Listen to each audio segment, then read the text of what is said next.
विद्यार्थी मित्रांनो, मानसशास्त्राची ओळख या पहिल्या प्रकरणामध्ये आपण पहिल्या भागामध्ये मानसशास्त्राच्या बदलत गेलेल्या व्याख्या आणि इतिहास अभ्यासला.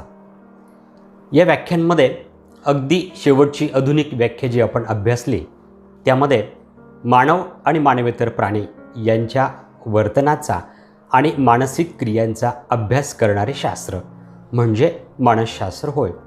आणि या आधुनिक व्याख्येच्या आधारे आजच्या व्याख्यानामध्ये आपण मानसशास्त्राचं स्वरूप लक्षात घेणार आहोत. मानसशास्त्राच्या या व्याख्येमध्ये 3 गोष्टींना महत्त्व दिलेलं आहे. एक म्हणजे मानव आणि मानवेतर प्राणी यांचं वर्तन. दुसरी गोष्ट म्हणजे मानसिक क्रिया आणि तिसरी गोष्ट म्हणजे शास्त्र. तर या 3 मुद्द्यांच्या आधारे आपण मानसशास्त्राचं स्वरूप जे आहे ते स्वरूप आता अभ्यासणार आहोत. व्याख्येतील अगदी महत्त्वाचा असणारा पहिला शब्द म्हणजे वर्तन. वुडवर्थ या मानसशास्त्रज्ञाने वर्तनाचं एक सूत्र सांगितलं आहे. वर्तन बरोबर उद्दीपक प्राणी प्रतिक्रिया. इंग्रजीमध्ये आपण B=SOR असं हे सूत्र आपण बघतो. या ठिकाणी B म्हणजे बिहेवियर, ज्याला आपण वर्तन असं म्हणतो. एखादा उद्दीपक उपस्थित झाल्यानंतर त्याला जो प्रतिसाद आपण देतो तेव्हा जे आकाराला येतं त्याला आपण वर्तन असं म्हणतो. आता ब्रॅकेटमध्ये S जो आहे, S याचा अर्थ होतो स्टिम्युलस, याला आपण उद्दीपक असं म्हणतो. प्रतिक्रिया देण्यास भाग पाडणारा जो घटक आहे त्याला आपण उद्दीपक असं म्हणतो. O म्हणजे ऑर्गॅनिझम, या ठिकाणी सजीव. उद्दीपकाला प्रतिसाद देणारी जी व्यक्ती आहे किंवा प्राणी आहे तो म्हणजे ऑर्गॅनिझम. आणि R म्हणजे रिस्पॉन्स, याला आपण प्रतिसाद किंवा प्रतिक्रिया असं म्हणतो. उद्दीपक उपस्थित झाल्यानंतर आपण जी एक प्रतिक्रिया देत असतो किंवा क्रिया करत असतो त्यालाच आपण रिस्पॉन्स असं म्हणतो. तर या पद्धतीने वर्तन हे आकाराला येत असतं. दैनंदिन जीवनातलं आपण एक उदाहरण या ठिकाणी लक्षात घेऊया. सगळ्यांना परिचित असणारं, मोठमोठ्या शहरांमध्ये वाहतूक नियंत्रण करण्यासाठी रहदारीचे दिवे असतात, ज्याला आपण सिग्नल्स असं म्हणतो. ज्यावेळेस या सिग्नलला लाल दिवा लागलेला असतो त्यावेळेस आपण आपलं वाहन जे आहे ते थांबवतो. नंतर काही सेकंद गेले की पिवळा दिवा दिसतो किंवा लागतो आणि हा दिवा दिसला की आपण आपलं बंद केलेलं वाहन सुरू करतो, स्टार्ट, किंवा आपण रेडी होतो पुढे जाण्यासाठी. आणि ज्यावेळेस हिरवा दिवा दिसतो त्यावेळेस आपण आपलं वाहन हे पुढे नेतो. या ठिकाणी जे 3 दिवे, लाल, पिवळा आणि हिरवा, हे जे 3 दिवे आपण बघितलेत हे दिवे म्हणजे या ठिकाणी उद्दीपक आहेत. या उद्दीपकाला अनुलक्षून आपण वेगवेगळ्या प्रकारच्या प्रतिक्रिया केल्या आहेत. लाल दिवा दिसल्यावर आपण वाहन थांबवलं आहे, पिवळा दिवा दिसल्यावर आपण रेडी झालो आहोत आणि हिरवा दिवा दिसल्यावर आपण वाहन पुढे नेलेलं आहे. या ज्या क्रिया आपण केल्या या क्रिया म्हणजेच आपलं वर्तन आहे. आणि उद्दीपक आणि क्रिया किंवा प्रतिक्रिया करणारे आपण आहोत म्हणजे सजीव, प्राणी, व्यक्ती, याला आपण ऑर्गॅनिझम असं म्हटलेलं आहे. वुडवर्थ यांचं पुस्तक आहे एक्सपेरिमेंटल सायकोलॉजी रिवाइज्ड एडिशन. याच्यामध्ये त्यांनी ही व्याख्या किंवा हे जे सूत्र आहे हे सूत्र आणखी पुढे मॉडिफाईड केलेलं आहे. हे सूत्र असं आहे, R=F(S)O.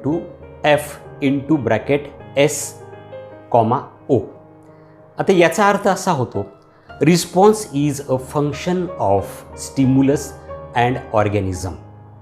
म्हणजे वर्तन हा शब्द काढला आहे, प्रतिक्रिया हा जो शब्द आहे हा प्रतिक्रिया शब्द त्यांनी इथं विचारात घेतला आणि याच्यामध्ये रिस्पॉन्स विचारात घेत असताना फंक्शन कशाचं आहे तर स्टिम्युलस आणि ऑर्गॅनिझम यांचं आहे असं एक सूत्र दिलेलं आहे. या सूत्राच्या पुढे जाऊन आणखी त्यांनी सूत्र सांगितलं आहे. याच्यामध्ये R is equal to F into bracket S comma A. याच्यामध्ये response is a function of stimulus and antecedent variable अशा प्रकारचं एक सूत्र त्यांनी दिलेलं आहे.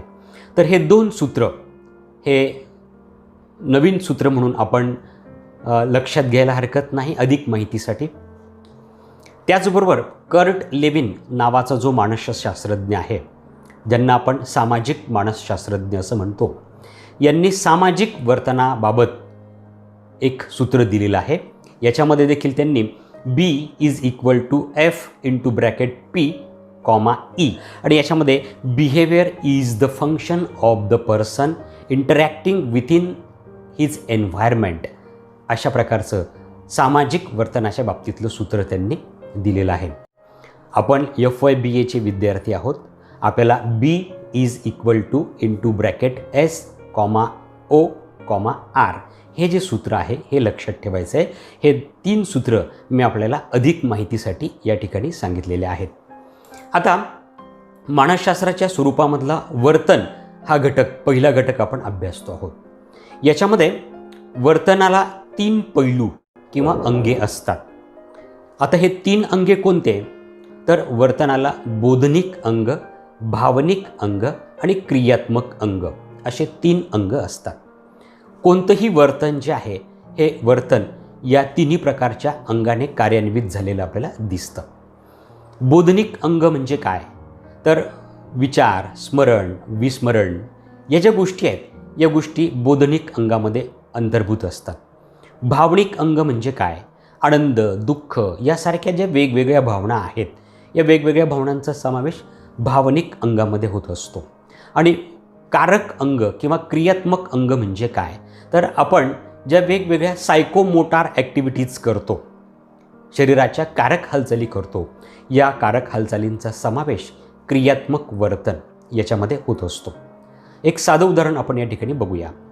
एखादी व्यक्ती ज्यावेळेस आपल्याला भेटते त्यावेळेस त्या व्यक्तीकडे बघितल्यानंतर आपलं बोधनिक वर्तन सुरू होतं. ही व्यक्ती परिचित आहे की अपरिचित आहे? परिचित असेल तर आपण तिला स्मित हास्य देतो आणि हस्तांदोलन करतो. इथं स्मित हास्य देत असताना आनंदाची पण भावना आपल्याला दिसते आणि हस्तांदोलन करत असताना कारक क्रिया पण आपण करत असतो.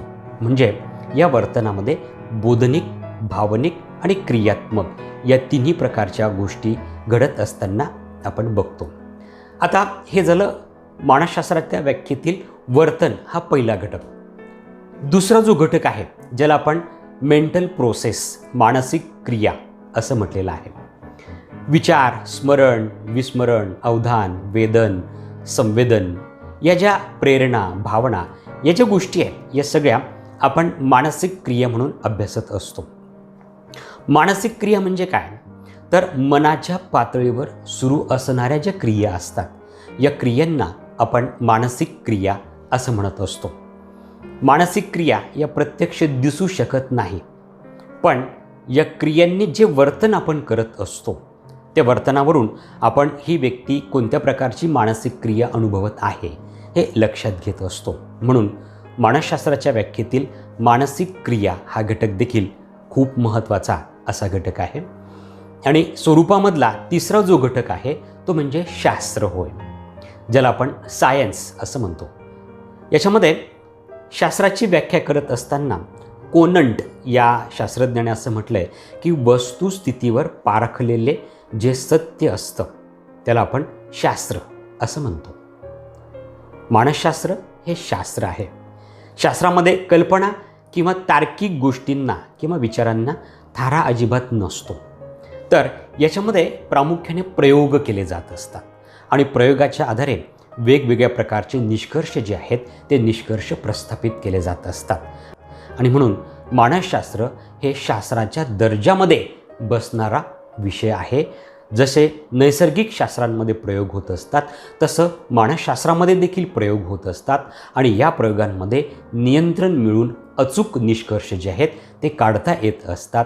या सगळ्या निकषांना मानसशास्त्र हे उतरतं. मानसशास्त्राला शास्त्र का म्हणावं या बाबतीतला जो प्रश्न आहे तो प्रश्न अनेकांना पडतो आणि म्हणून याच्यामध्ये 3 गोष्टी आपण लक्षात घेणार आहोत.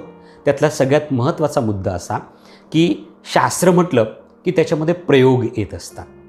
प्रयोग म्हटलं की नियंत्रित वातावरणामध्ये केलेलं जे शास्त्रशुद्ध निरीक्षण असतं त्या शास्त्रशुद्ध निरीक्षणाला आपण प्रयोग असं म्हणतो. आपण 8वी 9वी 10वीला असताना जीवशास्त्र, भौतिकशास्त्र, रसायनशास्त्र या तिन्ही शास्त्रांमध्ये वेगवेगळे प्रयोग केलेत. जसं वनस्पतींच्या वाढीसाठी सूर्यप्रकाशाची आवश्यकता असते हे जीवशास्त्रात आपण प्रयोग करून सिद्ध केलं. भौतिकशास्त्रामध्ये एखाद्या घन पदार्थाचं आकारमान मोजायचं असेल तर आपण काचेच्या चंचुपात्रामध्ये दगड दोराला बांधून टाकतो आणि मोजपात्रामध्ये ते मोजतो आणि त्याचं आकारमान पाहून आपण त्याचं आकारमान निश्चित सांगत असतो. तर रसायनशास्त्रामध्ये आपण साखरेला उष्णता दिली असता तिचा कोळसा होतो. हे जसं प्रयोग करून सिद्ध करून दाखवतो तसं मानसशास्त्रामध्ये सुद्धा मानवी वर्तनाबाबत वेगवेगळ्या प्रकारचे प्रयोग केले जात असतात आणि वर्तनावरचे निष्कर्ष जे आहेत ते सिद्ध करून दाखवण्याचा प्रयत्न होत असतो.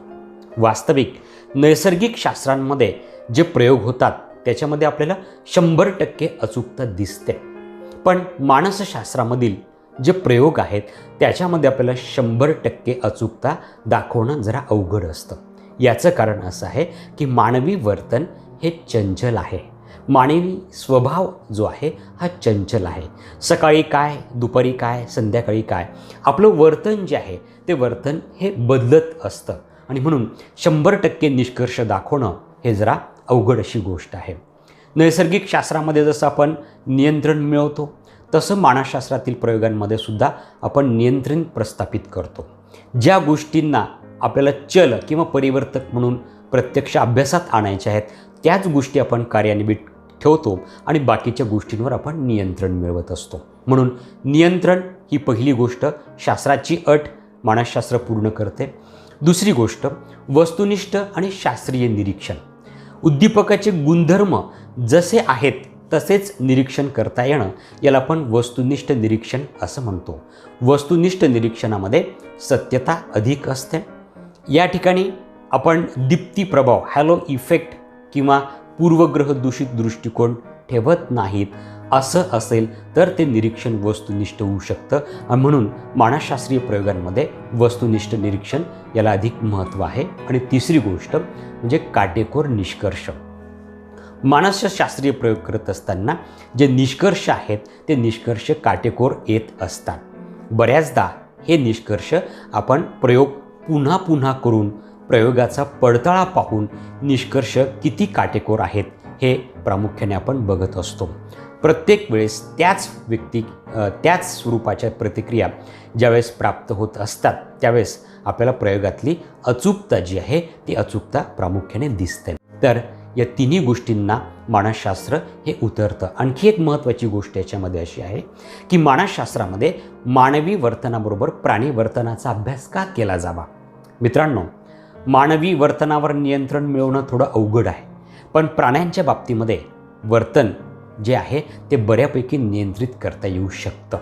किंवा काही कालावधी जो आहे म्हणजे प्राण्यांचं आयुष्यमान कमी असल्यामुळे अनेक पिढ्यांचा अभ्यास जो आहे तो अभ्यास आपण प्राण्यांच्या वर्तनावरून अभ्यासू शकतो आणि प्राण्यांच्या वर्तनावरून काढलेले जे निष्कर्ष आहेत ते निष्कर्ष आपण मानसशास्त्राला लागू करू शकतो. आपण मानसशास्त्रात व्यक्तीच्या वर्तनाच्या बाबतीमध्ये लागू करू शकतो आणि म्हणून मानसशास्त्रामध्ये मानवी वर्तनाबरोबरच प्राणी वर्तनाचा अभ्यास करून प्राणी वर्तनाचे जे निष्कर्ष आहेत ते मानवी वर्तनाला लागू करण्याचा प्रयत्न प्रामुख्याने स्किनर, प्यावलाव, थॉर्नडाईक, टोलमन यासारख्या मानसशास्त्रज्ञांनी केलेला आपल्याला दिसतो. तर अशा प्रकारे आज आपण मानसशास्त्राचं शास्त्रीय स्वरूप आणि मानसशास्त्राला शास्त्र का म्हणावं या गोष्टींचा अभ्यास केला. पुढच्या भागामध्ये आपण मानसशास्त्राच्या विचारधारा अभ्यासणार आहोत. आज आपण जे अभ्यासलं त्याच्यावरील स्वाध्यायात मी प्रश्न दिलेले आहेत ते आपण जरूर बघा. त्याचबरोबर अधिक माहितीसाठी वाचनासाठी संदर्भ ग्रंथ देखील दिलेले आहेत त्यांचा देखील अभ्यास करा. आपण आज या ठिकाणी थांबूयात. धन्यवाद.